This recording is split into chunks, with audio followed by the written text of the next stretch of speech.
Hello, everyone. My name is Afreen, and welcome to the Don't Sugarcoat It event. We're so thrilled to have you here.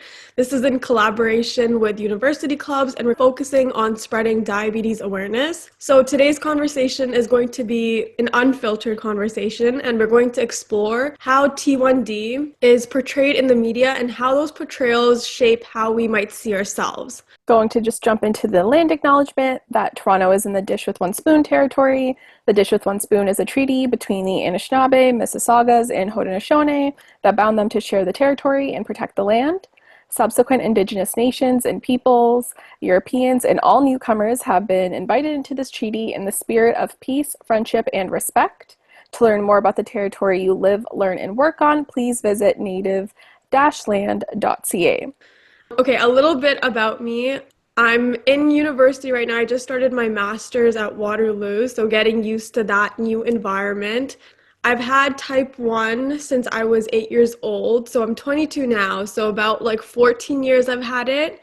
And I got involved with DHF when I started university because I had gotten my scholarship from here. And a little bit after, in my last year of university, I got really involved with DHF, and I've been helping out with programs, helping with stuff on social media, and building a real great community here. So it's been fun. Thanks, Afreen. My name is Rav. I'm one of the program facilitators with DHF. I look after the students who go to university and have clubs, and we bond over shared programming and events that we have going on. On November 24th, I will be celebrating my 28th year with diabetes. So I've had it since basically forever. And Afreen, you can go into the media's portrayal of diabetes. All right, okay, we'll go into the theme of today's topic. So, like I said, we're kind of talking about social media and how they kind of portray T1D. So, in general, media has a powerful influence on how we understand almost a lot of things. Sometimes I get a lot of my facts from social media, but especially when it comes to health conditions, we often see this being the first place where we get our information because it's so accessible. So when diabetes shows up on a screen or in a storyline, it can spark curiosity, compassion, or even confusion. And so kind of the first question I have for all of you is, what kind of stories are being told on social media? Who is telling them? And how is T1D typically represented in film, TV, or in general online? I don't know if you've all seen this video, but I feel like it's been going around on the Diabetes Canada Instagram quite a bit, where they would pop up, do interviews on the street and ask people about what sort of info they know about T1D, and it's kind of like a myth buster kind of thing.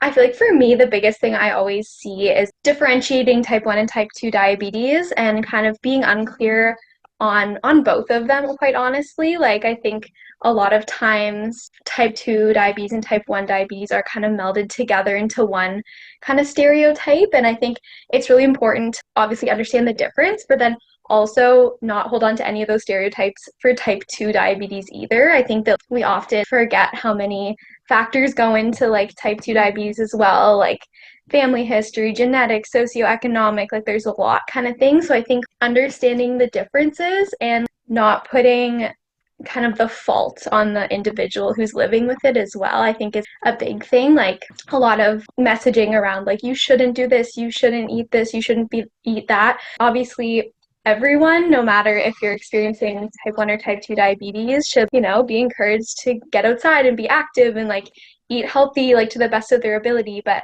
I don't think that messaging should necessarily be pushed any further on folks with type 1 or type 2 diabetes. That's my 2 cents. I totally agree with you.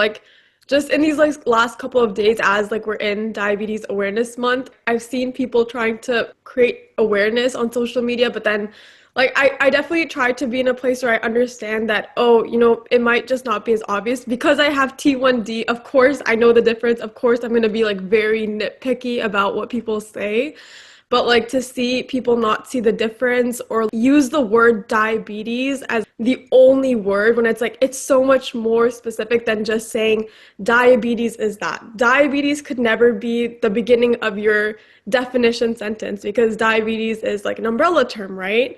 especially with T2D as well, people often take the deficit approach to T2D when income is one of like the biggest predictors of type 2 diabetes. So to tell someone like, oh, you're unhealthy, it's very hurtful to see that. So I totally agree. One thing I wanted to pull out of the chat, which I really love, is kind of any representation is seen as kind of the character is a burden, or like it's something to feel really shameful and guilty about. And I'm sure like we've all kind of like seen that in our own lives and have felt those ways. So it's like, yeah, sure, that is true, but that's maybe not like the main narrative we want to be throwing out there. Yeah, and like what Zainab has said, people saying like, oh, you're gonna get diabetes from that when someone's having like a sweet treat or is eating more than normal. Very uncalled for, very unnecessary. I think one part of the social media aspect that I really liked and I realized it's niche, like if you're on like YouTube, TikTok, like anywhere where you can really get like reels, right? I remember I was out of curiosity, like I downloaded TikTok for a day and I just wanted to see like this type 1 diabetes thing. And suddenly my entire feed is just type 1 diabetes content creators, athletes, runners, like people doing all different kinds of professions. And I honestly like, I really like that. It's like even like, you know, as someone who's getting into running or something like that, like seeing how other people manage it and like they're just showing like a day in their life with the added ups and downs. And like I read somewhere that we're making 10,000 extra decisions a day. Like it's probably not 10,000, but a lot of like small decisions we have to make around like everything we're doing. And just seeing that naturally flow in someone's like daily routine's really nice. And, you know, after seeing that, I'm like, well, I'm seeing this content a lot because of just that's my algorithm now. But, you know, even with our club here at Western, like something I want to do is do more of those days in my lives and things where people just show their day to day. And I think that really shows like the daily like elements of the condition, because I really don't think it's like the injection, the sugar load, the thing. It's just the daily lifestyle. And I think when people start to understand that more, then you can also better understand like your peers or, you know, your partners who have the condition, because you kind of see where a lot of that like subconscious stress and maybe like uneasiness might be coming from. So it's definitely not something we see on mainstream media, but there is a lot of content there. It's just about getting it out to a wider audience.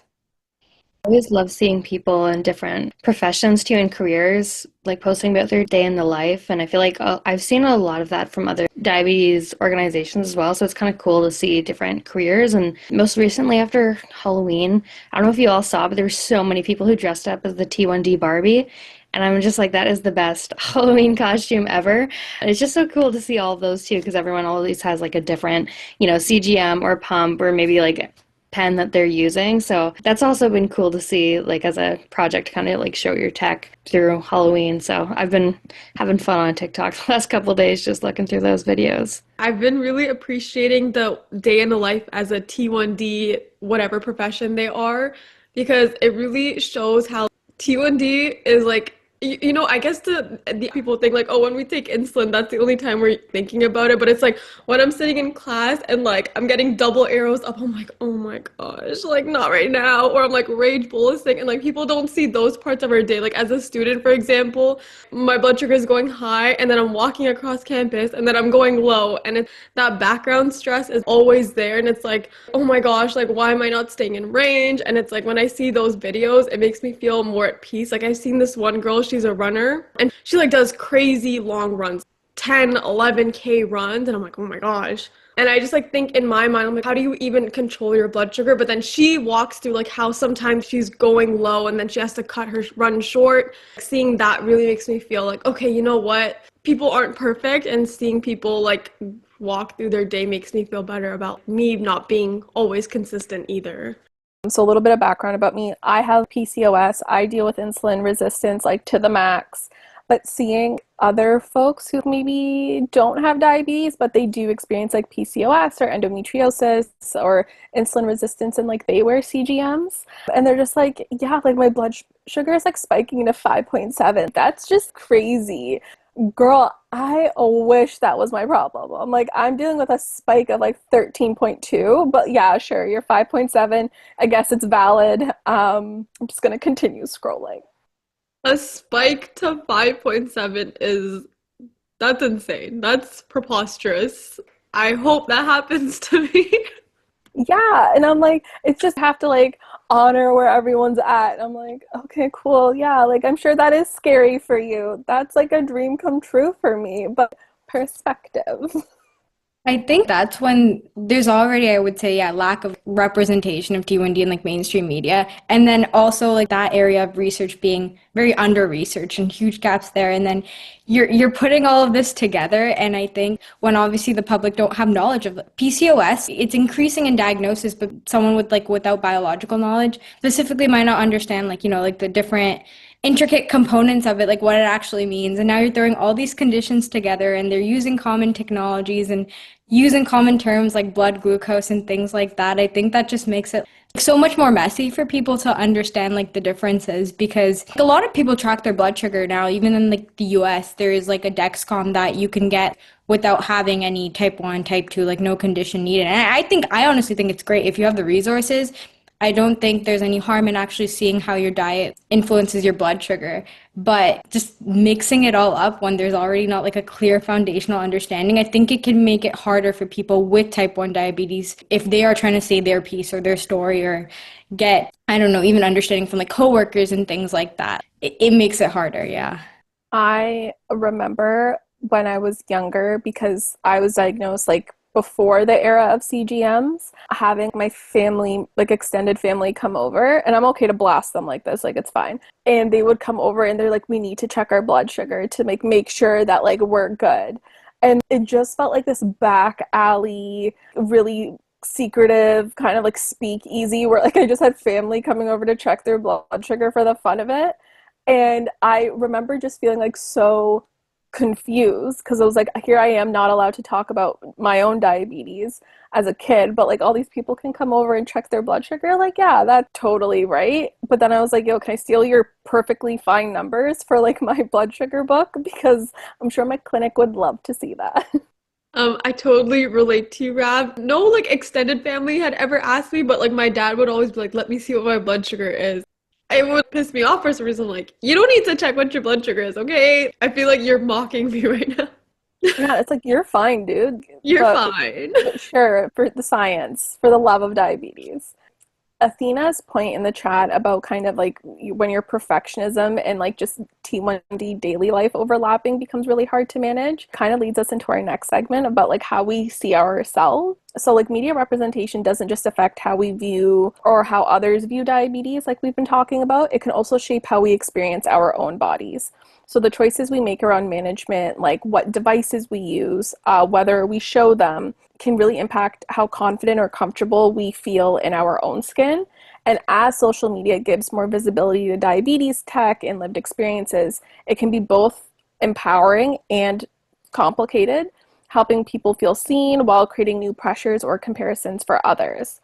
So I thought we could kind of like open that up to like, how does our management, our choices, whether you use a pump or a pen, whatever it may be, impact your body image and self-esteem? And while you think about that, I'll kick it off. So I know that for me, as much as I love to yap about having diabetes, I do prefer to keep my sites somewhat hidden. I've only recently started using my arms for my CGM. Also, that was kind of like out of necessity, because like with the CGM I use, it's kind of hard to do it by yourself on the arm. So I've only just gotten comfortable being like, hello family, welcome back into my diabetes circle and help me. I don't like showing off my tech necessarily, especially around family, just because I'm like, I don't have the time or energy to educate everyone, and I need someone to circulate diabetes education over WhatsApp, because I feel like that's the only way my extended family understands or learns anything new is through the WhatsApp University and the endless threads. I also am with you, Rap. Like for my pump, I've always put that on my leg. For my CGM, this is a new piece of information to me, even though I know for Libra, for example, they only advise you to put it on your arms. I don't know what the specific sites for Dexcom were, but I thought any other place was completely like, you cannot do it. And then when I saw people putting their CGM like literally on their like wrist, I'm like, you can do that? Or like people will put it on their calves. I asked my endo, she's like, yeah, like just make sure do like a manual check when you're putting it on like on the wrist. Like, okay, no, not on the wrist, but I've seen this one TikToker, she's put it right here. Okay, that just like sounds painful, but I'm like, okay. Hey, because my arms and like my legs, for example, with me putting my pump on there since I'm literally 12, they're like bruised up. But I'm scared to put it anywhere else. But yeah, like I feel really scared even having my CGM on my arm because in the summer, it's not that I'm embarrassed of it. It's just anytime it's visible, people like to make comments. And sometimes it just like gets really irritating where one time I was feeling brave and I was like, you know what, I'm gonna walk out. And usually I would like put like a band over my arm just to keep it hidden. And one day I'm like, you know what? I'm gonna go to the mall and not cover it. I'm just gonna be true to myself. And I was at the Apple store and this guy, he had come up to me and he's like, hey, oh, are you wearing is that to check your blood sugar? I was like, yeah. He's like, yeah, my dad. And it's the same banter that we all have heard about. Oh, my dad has diabetes too. And then I just have to go on about explaining it and like really standing my ground. And he's like, yeah, I want to get one for myself too. And yeah, like I really agree with your point that people can go and check their own blood sugar and like if they really want to do it even though they don't have diabetes, but still I don't know, it irks me when people say that because I guess for me I would do anything in the world to not have to rely on this, and then to hear someone talk about wanting to get it for fun, I'm like, oh my gosh, you savor this time, you don't need it, you don't need to do this to yourself. So yeah, like I feel sometimes I'm shy to share this part of my life because then it opens a door for conversation, which I do appreciate, but sometimes it gets to the point where it's like, now I just feel like I'm getting stigmatized, and I don't like that. Yeah, my culture is not your costume. That is exactly how I feel about it. Yeah, no, I think it's like with other people saying like, "Oh, I want one too." It's so context matters so much, right? Like when you're usually talking about online, like, "Oh, like I'm preparing for, I don't know, a marathon." Maybe like someone wants to like, I don't know, like the context behind like why someone hearing someone's nutrition story and stuff like that online. Like usually I'm like, "Okay, wait, that's actually cool." Like I think checking your blood sugars might help you, but I agree. Like when people randomly pull up and they're like, "Oh, that's cool." I think that's sick. Like you can just use your phone and stuff. And depending on what kind of mood you're into, like can really just like take you off or like make you feel calm. But yeah, no, for me, honestly, I used to I use like pens, but I still use pens. Like I've never used a pump. And honestly, like I think part of that is definitely like out of this, like I don't want this physical device attached to me. I think it's makes a big statement, and uh, I think I do have a sense of that, but now I've come to the point where I'm like, okay, the pens are working great right now, but as I do get busier, if I'm in like any very intense days in the future where a pump would be better, just so I don't have to micromanage as much, like I am completely open to it now. So it's just kind of like what I need at the time.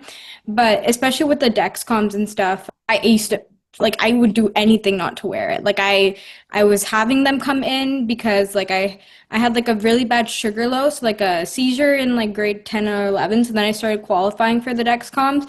But for like a few years, I would still not wear them. I would prefer to do the manual checking just because I didn't want anyone to see it. Like I wanted to have this like nonchalant, like I am me. But it wasn't until university where honestly, like I was like, wait, I'm doing the exact same things I was always doing at home yesterday. And now this is suddenly so much harder.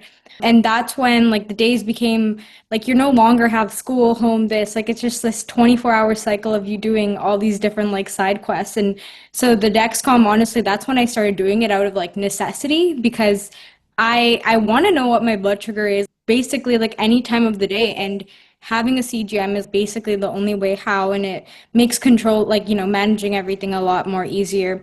And like I think it's very interesting looking back because I used to like genuinely I would not wear the Dexcom like if I went on a week of vacation or if I'm gonna go see my friends for like we're doing something together. I would like conveniently make sure that I might not have to wear the Dexcom during that period. But now it's like I don't even care. I will be at the gym. I will be like, oh yeah, wait, you can like low-key see my Dex under my like t-shirt here. But I don't think of it with that same sense of like embarrassment anymore. I'm like, yeah, I'm wearing a Dexcom and I'm lifting weights, so what? Like, you know what I mean?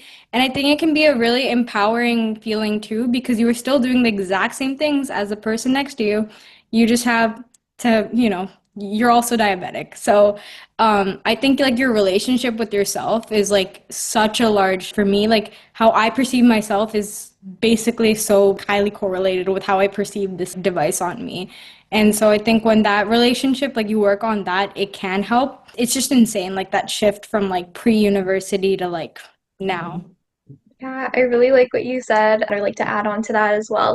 I do agree, like with wearing your technology in the day to day and like how it can kind of feel empowering. I think I use the Omnipod and the Dexcom, and I guess the thing about Omnipod as well is that like it is very visible just by the nature of it.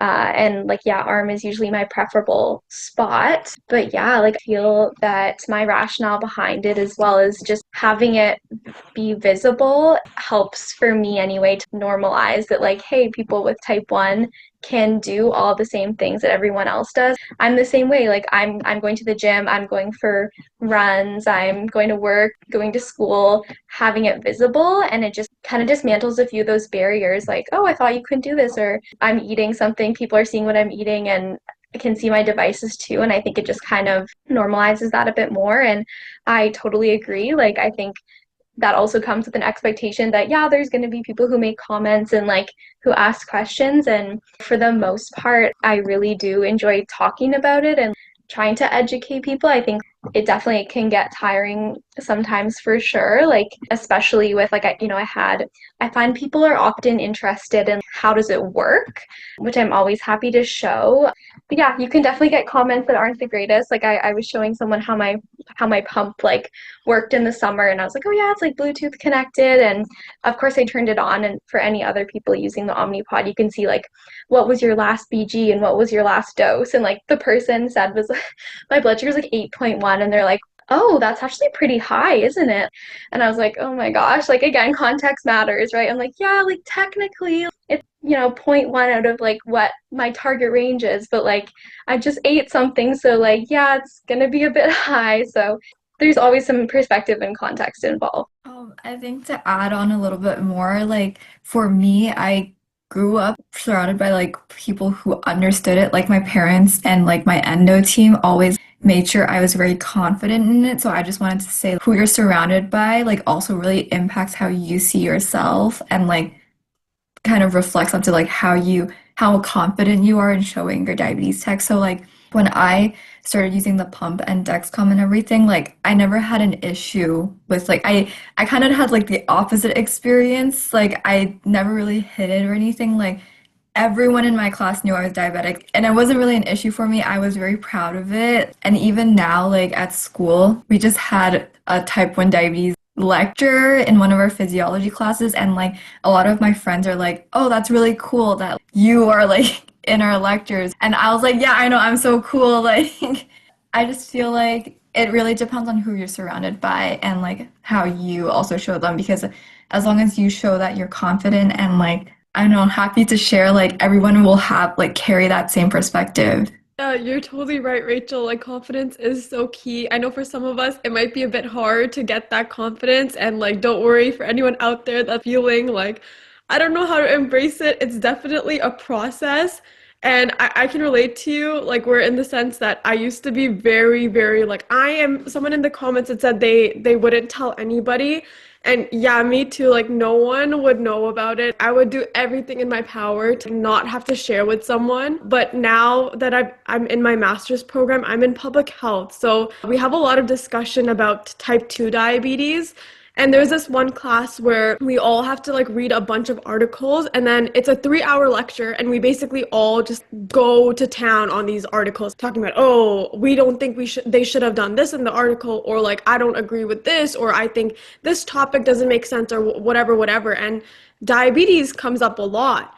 And sitting in that class, hearing people talk about even type 2 diabetes and them not understanding that, like, for example, people had this misconception that type 2 diabetes is insulin dependent, or they didn't understand what it meant for a T1D to be insulin dependent. Just sitting in that class, I was like, oh my God, I don't think I can be in this class for the next 8 weeks.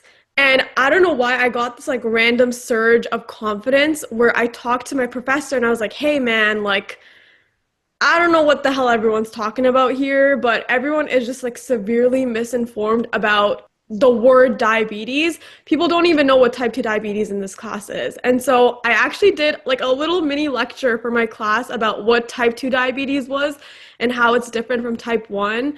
And I think having that confidence like makes like I feel so great. I'm like, yeah, I know what this stuff is and I'm going to tell you guys. So I feel like if you're not there yet or if you're on that journey, it's definitely okay. Keep pushing and it's going to be okay. I think speaking for yourself and like telling people what you know in itself is a way that makes you feel better about yourself, in my own experiences at least. Yeah, and I think it's really major of you to like just act on that courage and just be like, I'm gonna teach everyone and hopefully like folks remember. And even if they don't, you'll still be there, even though that's not like your sole role for being there. One thing I wanted to highlight is that folks feel very comfortable telling you what you should be doing for your management lately. This is what I've noticed. So anytime I go to see one of my specialists for my eyes, he's always talking to me about like improvements in diabetes tech. And I'm like, it's great. Yeah, it's advancing. But he feels very inclined to tell me like what I should be using. And it's like, well, no, I can choose what pump and CGM I want to use because I'm in a position where I can. And then even reflecting back on when I took a pump break quite a few years ago, people are like, why would you take a pump break? Like, why would you go back to pens? And I'm like, well, it's just what I needed at the time. And so I think there's a lot of conversation to be had about what works for you, what you're comfortable with, and people need to respect that, not just other folks with diabetes, but also clinicians and others around you, because MDI is very freeing. And I love the thought of not, and I know like Omnipod experiences this as well, like not getting like tubing caught in the door or getting yanked out from you is like such a lovely thought. Like right now, my pump tubing is like 43 inches long, too long. And the amount of times it gets caught on the door as I'm trying to make a dramatic exit, too many times, y'all.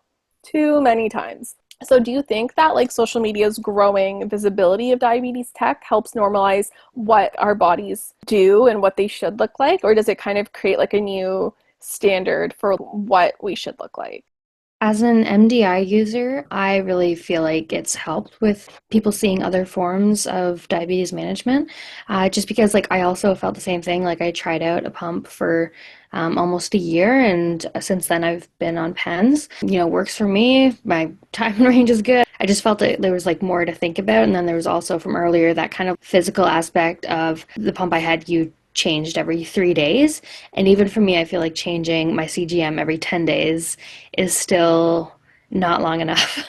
When it comes to that 10 days, I'm like, oh my gosh, I have to do it again. And honestly, I just felt like that mental exhaustion was just getting to me. So I love it, but I do find I have a lot of those comments too where it's like, oh, why are you on pens? And you've been diabetic for 10 years, so are you not managing your sugars well? And I feel like there's kind of that stereotype that people think because of when you first get diagnosed, you know, you have to have I think it's the three A1C. I don't know if it's changed, but for me, it was three A1Cs in a row that were in a certain range to be able to get on a pump. And so I think there's that kind of misconception that I always feel like I have to explain, like, no, this works for me, which I really shouldn't have to other people. So I feel like when I see TikTok accounts of TikTokers who are like weightlifters and they're like, okay, well, I use MDI because I feel like it's more easily manageable for my blood sugars, or if they're, doing a competition, I don't really do that. But it is interesting to see how it affects their kind of lifestyle, or either, people that are athletes or, even at work. One thing I feel like being in an office setting, it is hard as a woman to find dress pants that have pockets. So I feel like also having a pump is so hard for that reason. And just being able to see a lot of people talking about that now online is really cool. And I don't know if a lot of, again, non-T1Ds are watching it, but I feel like some people are, and it might help for some of those stereotypes about pens to diminish a little. And one thing I wanted to add was like 1 to 2 years ago, I was probably like at my heaviest weight wise. And like folks were very comfortable to be like, oh, like your diabetes isn't well controlled because you're gaining weight. And I'm like, sure, there's other reasons too. Like, I have PCOS, I have hypothyroidism. Like, come on. Like, also how big or small I am, or like what management I choose there's so much more about me that you could ask. Like, come on, folks. So that's another kind of myth I hope to kind of debunk is that, like, on speaking to kind of Lane's point of, like, we're blaming the individual for getting diabetes. It's like, well, yeah, like, you're bigger boned, like, you did it to yourself. It's like, no, there's so much more that goes into it than that. Yeah, so that was another thing I kind of wanted to just call out. I think, like, quick note on, like, from the clinician, you were talking about like the eye specialist earlier, and I think one thing I wish they did is that whenever any clinician, healthcare worker hears your A1C or any statistic you tell them, I think the follow-up shouldn't be a judgment or a recommendation. I think it should be more questions. Like, my eyesight, all good, but they'll be like, "Oh, okay, like, so how's your A1C?" And throughout, like, high school and middle school, I honestly rarely had my A1Cs in range. And a large part of it was, well, one, not consistently checking my blood sugars, very long nights, very sleep deprived. It was just a stressful time of life, and it really did not come down to, like, what I was eating and putting down in my body, because I knew those habits are good. Like, I know what I'm putting in my body. I know, it's working. And their automatic assumption is like, yeah, you need to eat less cake, less pretzels, and they just start naming, like, every high carb item they can, like, watch what you're eating. I know it's harder when it's in university. And they're starting this whole lesson just based off my A1C. And I think that can really trigger me, because I'm like, oh, you do not know. Like, I am on my grass, like, not grass. People call me, like, a grass eater. I'm like, my celery and carrots. Like, I am making sure I'm putting in good things in my body. And even if I wasn't, it's not your call to just automatically, like, frame this whole, like, yeah, this is why your sugar is high. Because, yeah, sure, someone might not be aware of the context that you're sleep deprived, you're in school, you're managing a billion things, but I think it's important to ask, regardless of, like, the medical background or healthcare background you come from. Because, yeah, sure, like, it's just a one-on-one conversation, but it can really bother you, especially when you're already just struggling. Yeah, for sure. Totally. That's super well said. Like, I would say one of the phrases that always stands out to me is like that you aren't your data. There's so much else that goes into it. Like your A1C, like we all know what it means, what it is. It's, a reflection of average glucose or whatever over 3 months, but it's not like average management. It's not average performance. It's just a number. Like there's so much else that goes into it. And in high school, I did like competitive sports, and like I always found it's always a bit harder to manage, like keep that perfect range when you're in sports, because I'd need to have like unbolus snacks so I could go for my runs and so I don't go low. And it was a bit more of a roller coaster like in high school. And yeah, just like I had a really great it was either my dietitian or social worker, but she was like, you're doing so many other things that are good for your body, like you're eating well, you're exercising, so like just take a step back from the A1C, you're doing well, kind of thing. Like, and it's so true. Like, the A1C is not the only thing that matters. And then also kind of shifting back to your other question, Rav, about like how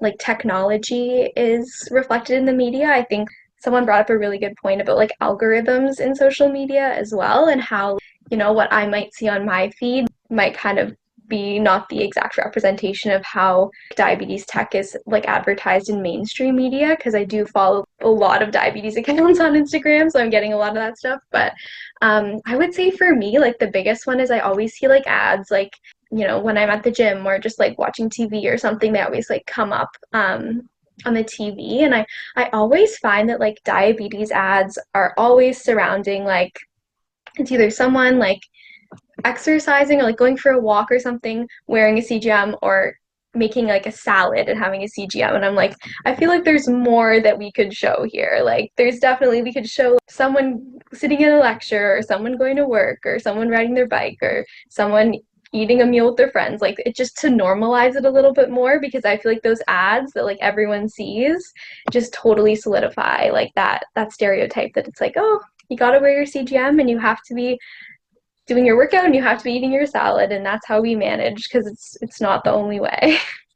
Yeah, it reminds me of the tampon and pads ads where like everyone's like playing volleyball on the beach and like doing somersaults and cartwheels, and I'm like, love that for you. When I experience my period, I just want to lie down.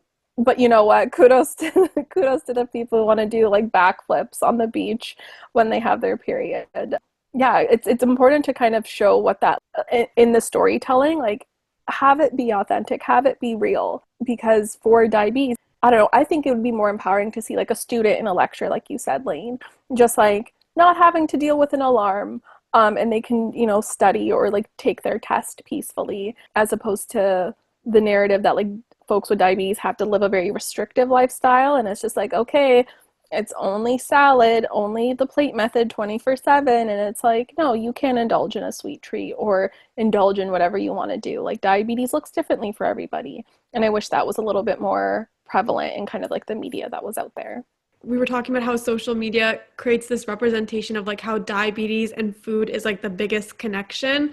But like one of the things that I like to tell people, or like when I share my story, for example, is when people try to tell me like, oh, eat healthier, eat better.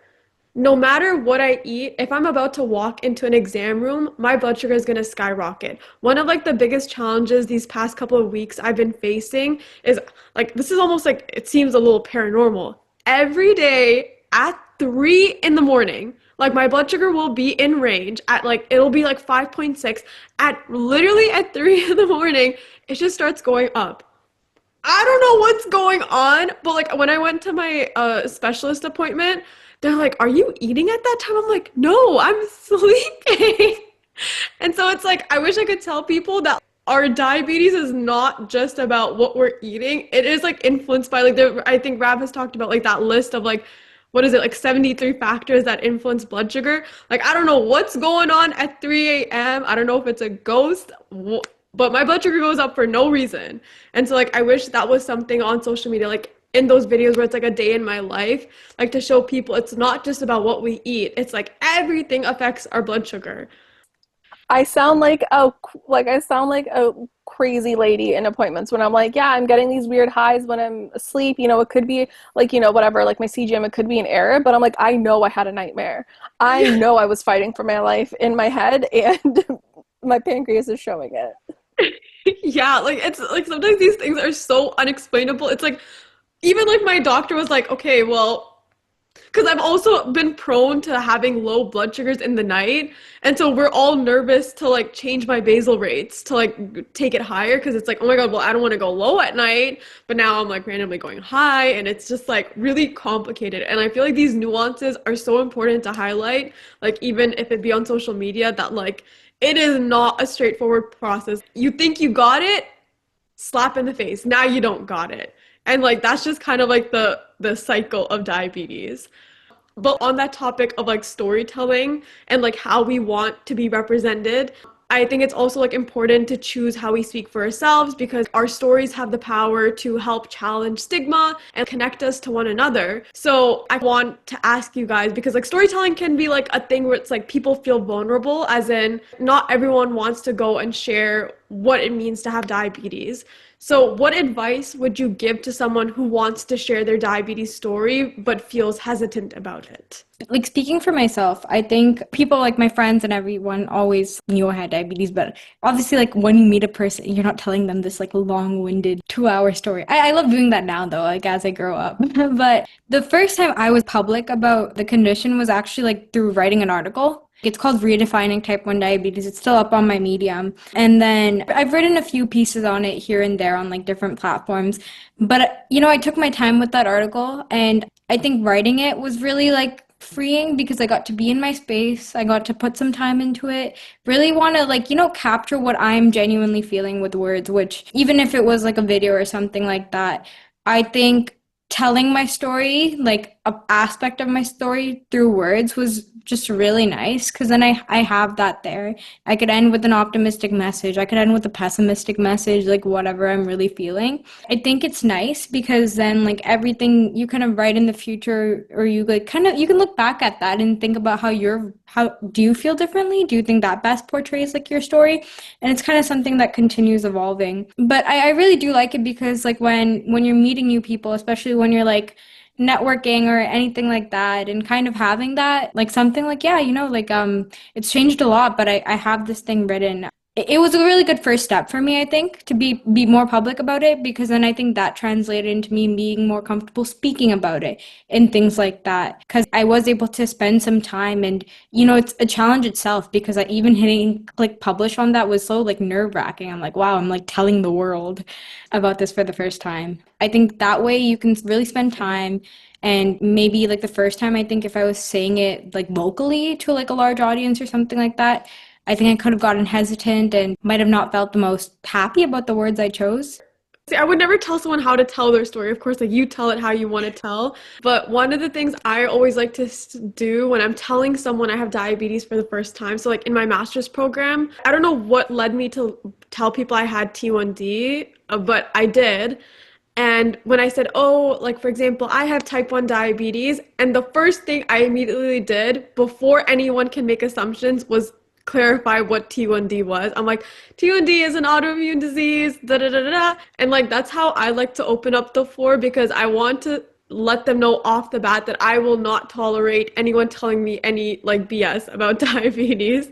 And so I'd like to be very clear and like really explicit in what I'm saying. I'm like, this is exactly what it is. And that's how I like to often tell my story, because I hate being bombarded with, I don't want to be rude, but I'm really tired of the dumb questions, and I like to be very clear about what diabetes type 1 is, at least.